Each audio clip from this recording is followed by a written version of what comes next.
My name is Jordan. I am a trans, non-binary model, and today we are going to be talking about how I talk about my gender.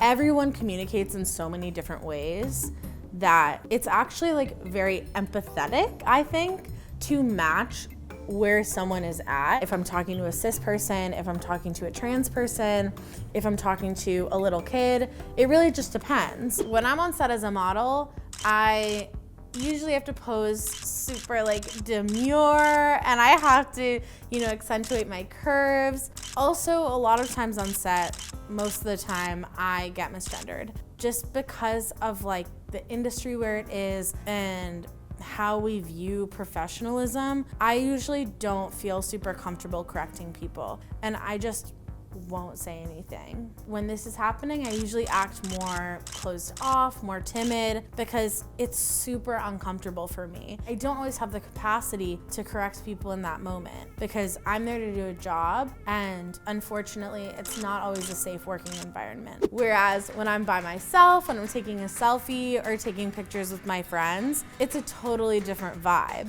Because when I'm taking pictures with my friends, I'm usually the one driving the train. I get to be more masculine, more myself, really exist fully in my gender, and I don't have to feel forced or constrained to be this version that isn't myself. Another example would be the way that I talk about my gender to cis people versus trans people. So for cis people, I'm going to use a lot more binary language. I'm going to use words like masculine and feminine. A lot of times I really have to focus on conveying what I need to convey in a way that they will understand. I am a trans masculine, non-binary person, which means that I'm not a girl. So you can use he, him, or they, them pronouns for me, whichever is easier for you, just not she, her. When I'm talking to other trans people about gender, I'm usually talking more about my own experiences and less about describing what it means to be trans or having to really hit home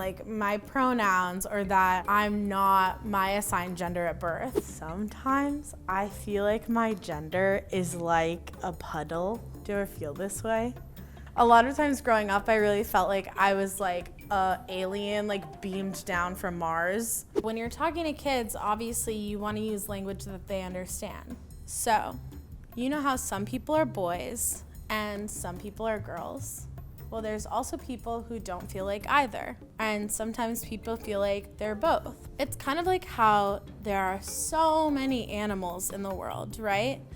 Some people might feel like a giraffe, and some people might feel like a horse. I sometimes feel like a jellyfish. When I'm misgendered online, I usually am very straight to the point because my pronouns are in my bio, and especially if someone is following me, there's no reason they should be misgendering me. Asserting my gender in real life after I've been misgendered is very different because I just start to have all these questions did they know that they misgendered me? Did they forget? Do I correct them? I literally don't know. I just don't know. Either way, no matter the answer to these questions, I have to self-soothe because it's honestly very traumatic to be misgendered. People will say don't take it personally, but it's personal. They are making this mistake on some level because of how they perceive me, which means that there is a disconnect in how I am either presenting myself or definitely how I'm perceiving myself and how they're perceiving me, which is painful. One example would be the different ways that we come out to people as queer or trans. Online, for instance, we put our pronouns in our bios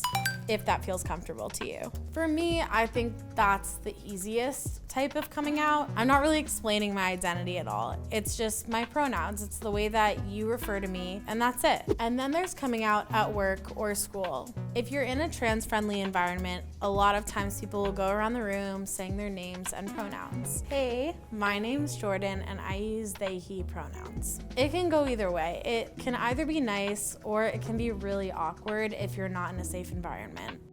Honestly, if it's not a safe environment, I'd usually rather not be put on the spot to say it and just let people assume what they're gonna assume about me, because it can be really painful to have to share that information with people that you know are not going to treat you properly. And this is how I came out to my mom. Hello, I have something that I want to tell you which is that I'm going to start using they, them pronouns. It went pretty good. It took her a while to get used to it, but I really appreciated how much she tried. I came out so slowly where like I was like dropping hints like left and right for so long before I actually like made the decision to officially come out to her. Coming out to a parent is really scary, even if you think that they're going to be accepting. As you've seen, I use a lot of different ways when talking about my gender. Sometimes I'm a jellyfish, sometimes I'm an alien, sometimes I am more mask, sometimes I'm more femme, sometimes I'm not using gendered language at all, sometimes I am really firm and assertive, and sometimes I am more reserved and don't say anything at all. But which one is the real me?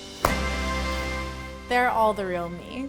It's okay to make connections with people and to really foster relationships with people that you feel like you can be your true self around. And to any kids out there who might feel more like a jellyfish, that's okay. You have a community of jellyfish out here waiting for you.